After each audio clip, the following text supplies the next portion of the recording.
been after me. Y'all favorite came after me. My fans up and them bands up, bring my fam up. The mentality, these niggas be faking. The mentality, these niggas be hating. The mentality. Yo, what is going on, y'all? It's your boy VeLL. We're back with another Mobile Legends video, man. So yeah, we're gonna jump right into it. Let me just start it up right now. I did want to talk about the team comps for a minute. As we can see, we have two marksmen here again, and you all were telling me that and what's their name? I can't even remember their name, man. The team that Just No Limit is on, whatever they called, I really forgot their name. RRQ. I just did my last video on them. You all were telling me that RRQ is better than whatever that Evos. That's the name of the team. You all were telling me that RRQ is better than Evos. So yeah, I wanted to check out some RRQ gameplay just to see the difference in skill and everything like that. So as we can see, RRQ is going with the Gaussian pick. They're going with the Gatot, and then they have Mortis, Ruby, and freaking Hanabi. Now that's a strong team comp. This looks like a very strong team comp. It has a lot of sustainability, and it looks like it's going to be very hard to match this team. This team looks like it's going to be insane. Then you have Kaja over here, Hayabusa. You have Claude, he's insane. You have Chow. That's a little bit sustainable, but their team is definitely not as sustainable as this team. I don't think it's as sustainable as this team. Then you have some hard hitters over here too, but it looks like this game is going to favor RRQ, but we're going to see. But oh yeah, they're going to be talking the whole time. Let's just jump right into the gameplay. I did want to address a few things. So I'm back, as you all know, man. I saw a lot of negative comments. I saw some negative comments. At this point in time, like, I really don't care if you're a negative person, homies. I'm gonna be completely honest with you. If you're negative and you're coming to my videos, all you're doing is making me money. So I thank you, and my family thanks you. So honestly, you all are a blessing, homies. If you're gonna just come here and hate on me, like, that's really huge for my family. So yeah, I'm not gonna get mad or triggered or anything like that. I don't really understand it. But yeah, thanks for coming through anyway. I saw all the love too. I saw all the love and all the support, and yo, I really missed y'all. I missed talking to y'all. I missed because as you all know, for the last almost year, I haven't really cared too much about playing Mobile Legends, because if you're in North America and you're a solo player, the game is just absolutely unplayable. And I'm busy. I ain't got time to be finding teams and all that. It's not that deep for me, but I do enjoy the game. I enjoy watching the game. I enjoy watching the game and playing the game when it's a good experience. But when you're in North America, you really don't ever have a good experience. So my enjoyment for Mobile Legends has really just been limited to chilling and talking to you all and actually just watching other people play. Because yeah, I'll never get a good experience because mobile, it's a lot of stuff that's behind the scenes. But again, I'm not going to be telling you all any of the stuff that's going on behind the scenes either, because at this point I don't care. Like, the Mobile Legends owners are corrupt, and it's no point. It's no point in talking about it, because nothing is going to be done about it. No one, like most of the YouTubers and stuff in the community, is corrupt. Nothing can be done about it. So yeah, it's a waste of my time, waste of my breath. It's not going to be happening. But I will say that I've really missed you all. I really miss talking to you all. Really miss chilling with you all. And how have you all been liking the game thus far? Like, has it gotten better? Has it improved? Let me know your thoughts. If you are from North America, what do you feel about the matchmaking? Has North America improved at all whatsoever? It's looking like RRQ is ahead in farm right now. They're ahead for the moment. Let's see. Let's look at some of the positioning. We got 3 up top. It looks like Ruby's heading towards the mid. Looks like an engagement's about to happen right here. A gank. Boom is setting up for a gank. It's 4 people right here in the mid.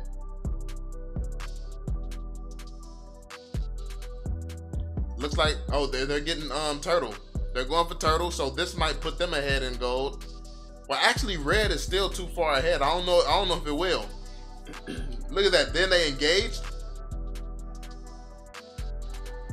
RRQ just came and took it. RRQ just came and lit them up.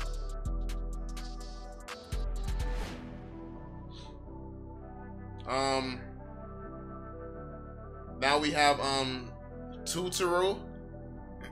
He's up top putting some pressure on people. And then Chow just caught him off guard. They got that kill. That was a good play.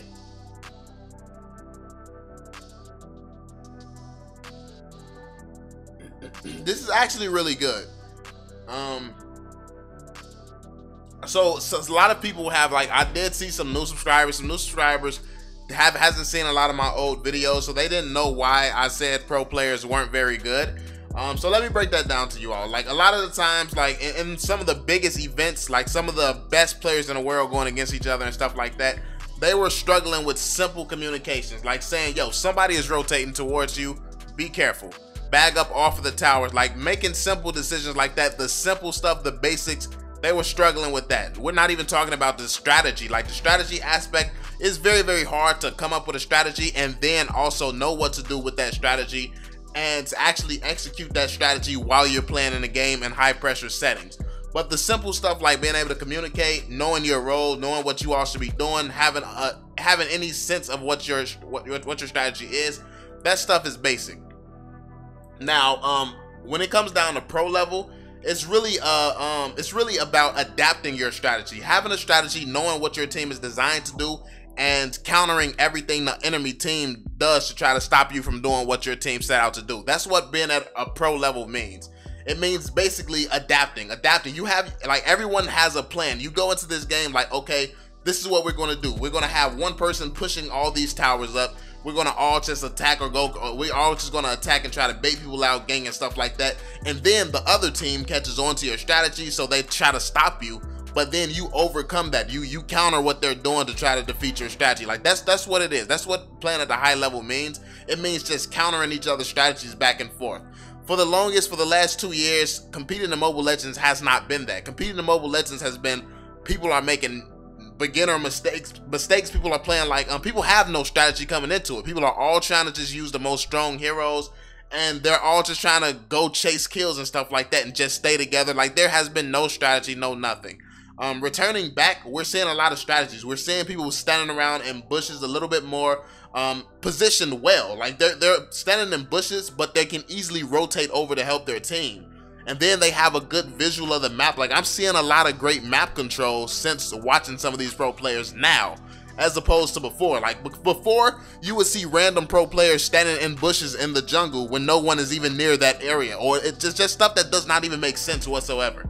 But those type of flaws and those type of mistakes are things that I'm not seeing. I haven't seen, well, I've only watched 2 gameplays. This is the second gameplay I'm watching right now. And I haven't seen really anything just really blatantly just stupid right yet either. So, yeah. You got these two here pushing the tower, and then you have Mortis right there just trying to watch them. You have Mortis watching, making sure they don't get too far ahead. But also, let's run that back. Look at this. We're gonna run this back to right here.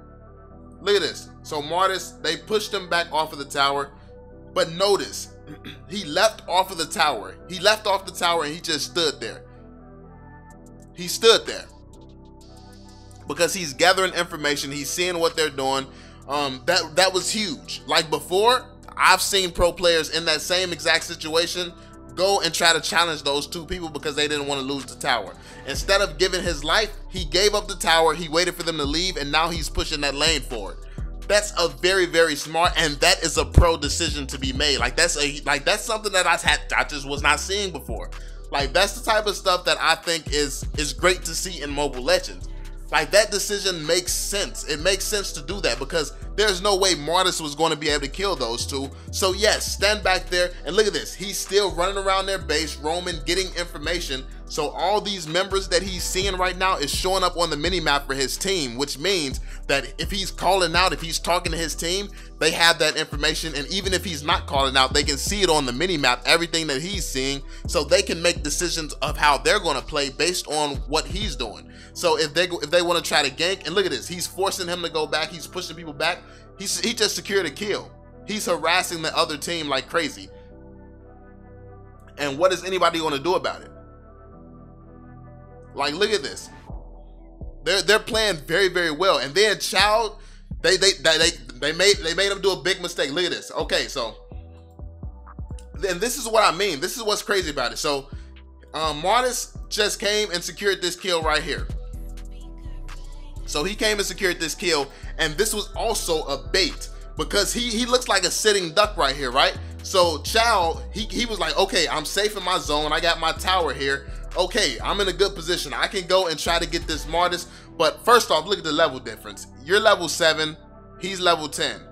Then also, his team is coming. He probably called out that he was going to overextend right there. So he called his team to come, and look at his team.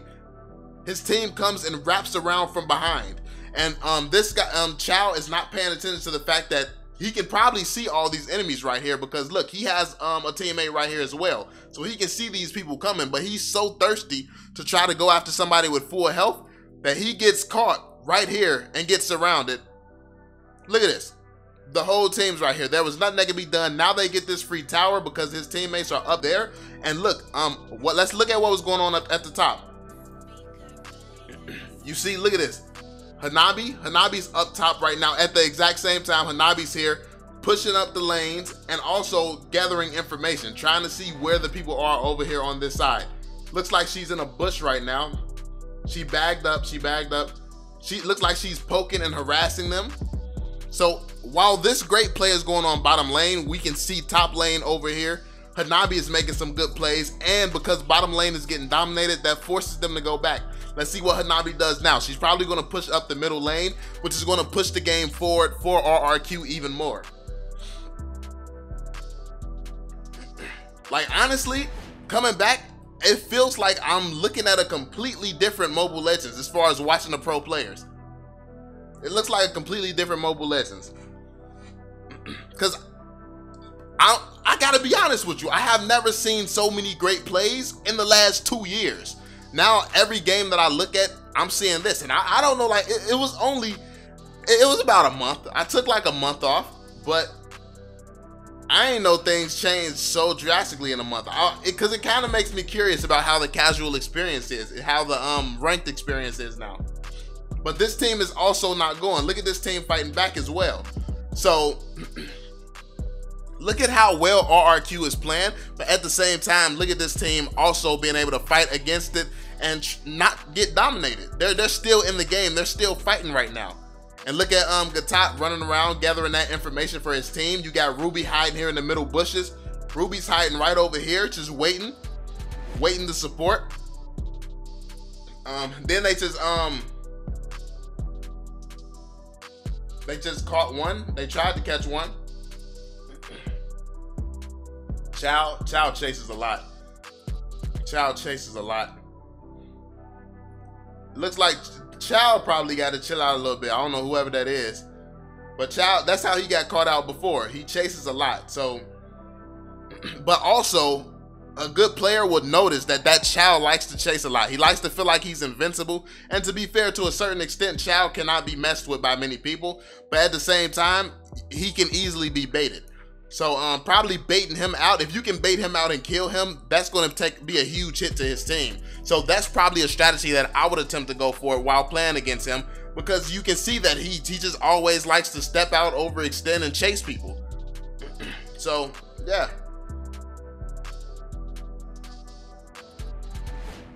Nice. They just killed him. Then they're gonna push up this bottom lane probably. Yeah, while they're distracted up here, why not push out this bottom lane? Push up that bottom lane. Now they're gonna go wrap around. It looks like wrap around to help out. Yeah, they're wrapping around right now. Looks like they had enough time to get out of there. They're gonna take Lord, it looks like.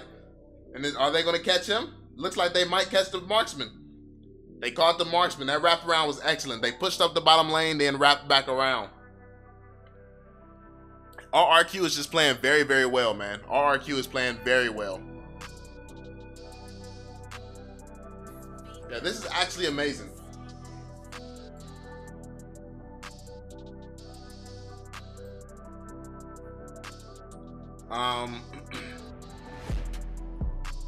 Let's see.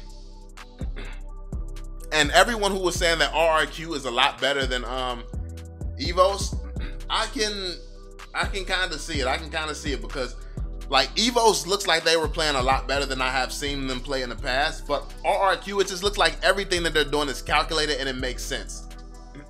It makes a lot of sense. They're rotating well. They're baiting people. Like, look at Chow, up, overextended again. He just got caught out again.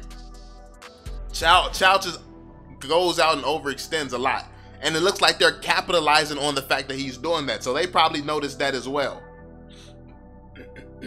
Looks like they got the marksman again. He almost just got hit by Gajan.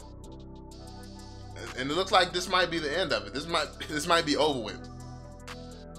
Nah, what they're doing? Oh, they're taking towers? They're not going to try to go for the ending? Oh, look at that. He got out of that ultimate. Like, don't get me wrong. Boom has played this well. Boom has played this very, very well, man. I have to say, Boom has played this very, very well. Also, but RRQ is just playing really good. They're playing really good. And this is like, these are competitive games I'm watching right now. Like these are very, very competitive games I'm watching right now. And I'm actually enjoying. I'm enjoying seeing this, enjoying seeing the different strategies. It's amazing. It's amazing to watch, man. Let's see. What we got going on right now? Who they trying to get? Looks like somebody's about to get smacked by Gajan. Looks like they're winning this fight as well. They might, yeah, they just got the double kill there. And this is GG's. This is GG's. He can't stop them. Yeah, and then yep, that's GG's, man. Yo, this was a great game. This was a very, very great game. Let's see what we got here. Let's look at the leaderboard here, or the end board here. So 4, 1, and 8, 15, 2, and 5. Gajan played very, very well. The tank did very well as well. He got them 15 assists. Ruby was doing well. And you saw, like, it was so many things done well in this gameplay, but also the other team was not just going. Even though Chow was thirsty, overextending, his amount of deaths shows this, but also he was getting some assists in. I think that both teams played well, but clearly RRQ was just playing really, really well. And with them playing like that, I feel like they would be hard for any team to beat, especially playing the way that they're playing right now. So, like I said, this is just really good to see, coming back to the community and seeing that things have actually improved. That's very inspiring. That's what I'd like to see, man. But let me know what you all think in the comment section down below. What are some other teams that I need to watch? What are some other teams that's becoming a lot better? Because the thing about, and I saw somebody comment, they said that, oh, you're talking about pro gameplay and stuff like that. That's not interesting. The fact of the matter is, the majority of the people in the community watch pros. So as long as the pros were terrible players, the people that you get matched up with in the game are going to be terrible players. But people don't have common sense. People don't think like that. In the reality, as long as these pros are starting to get better, the people that you play with in the game, as long as they keep watching these guys, now they're going to actually start to get better. As long as, because honestly, watching pro players before was actually what was killing and hurting the community. Now, this is actually something, if people are actually noticing all these details, this is going to be huge for the community. So yeah, let me know what you all think in the comment section down below, man. What are some other players that need to be watched, and other teams that need to be watched? Let me know. Make sure you drop that thumbs up, subscribe, all that good stuff, man. And I'm going to catch y'all on the next video, homies. Peace out, Joe. I'm on it. Can't fail for my family, I want it. So they'll never need hope or want it. A break, just something that I don't